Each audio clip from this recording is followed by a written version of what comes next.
ভারত পাকিস্তানের রাজনৈতিক উত্তেজনার মধ্যেই অনূর্ধ্ব-19 সাফ চ্যাম্পিয়নশিপের জন্য ভারতের অরুণাচল প্রদেশে অবস্থান করছে বাংলাদেশ দল। সার্বক্ষণিক তাদের সাথে সাফ ও অল ইন্ডিয়া ফুটবল ফেডারেশন যোগাযোগ রাখছে বলে আশ্বস্ত করেছে বাফুফে। এদিকে অনূর্ধ্ব-23 এএফসি এশিয়ান কাপ কোয়ালিফায়ারকে সামনে রেখে রোনান ও ডেকলান সুলিভানকে রাডারে রেখেছে বাংলাদেশ ফুটবল ফেডারেশন। ভারত পাকিস্তানের রাজনৈতিক দ্বন্দ্বের পরিণতি রূপ নিয়েছে সংঘাতে।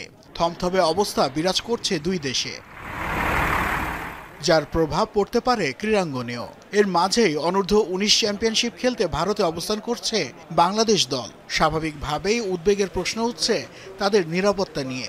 বিষয়টিকে গুরুত্বের সাথে নিয়ে সাফ ও অল ইন্ডিয়া ফুটবল ফেডারেশন গভীর পর্যবেক্ষণে রেখেছে বলে আশ্বস্ত করেছে বাফুফে। সাফ আছে, AIF আছে, so definitely all the necessary measures will be taken by the host. It's not a problem, but আমরা সার্বক্ষণিক যোগাযোগ আছি তাদের সাথে। এখন পর্যন্ত তাদের কোনো রকম কোনো এফেক্ট কিংবা কোনো ইস্যু হয় নাই এবং আমরা আশা করি কোনো কিছু হবে না। দেখেন, জিওপলিটিক্যাল এফেক্টস তো থাকেই, বাট খেলা কিন্তু খেলার মতো চলে। এদিকে বয়সভিত্তিক দলে ধারাবাহিকতা ধরে রেখেছে বাংলাদেশ। পাইপলাইন পরিপূর্ণ করতে এবার যুক্তরাষ্ট্র প্রবাসী ফুটবলার কুইন সুলিভানের দুই ভাই রোনান ও ডেকলান সুলিভানকে অনূর্ধ্ব-23 দলের জন্য বিবেচনা করছে বাফুফে। আন্ডার 23 জন্য they will be the best fit. তাদের টুর্নামেন্ট আছে সেপ্টেম্বরে, অগস্ট থেকে ক্যাম্প শুরু হবে। So if you are interested then we can start working on it. এবং সাথে এটাও বলি, যেহেতু ওনার একমাত্র নানি হচ্ছে বাংলাদেশি, ওনার নানা, দাদা, দাদু সবাই কিন্তু বিদেশি।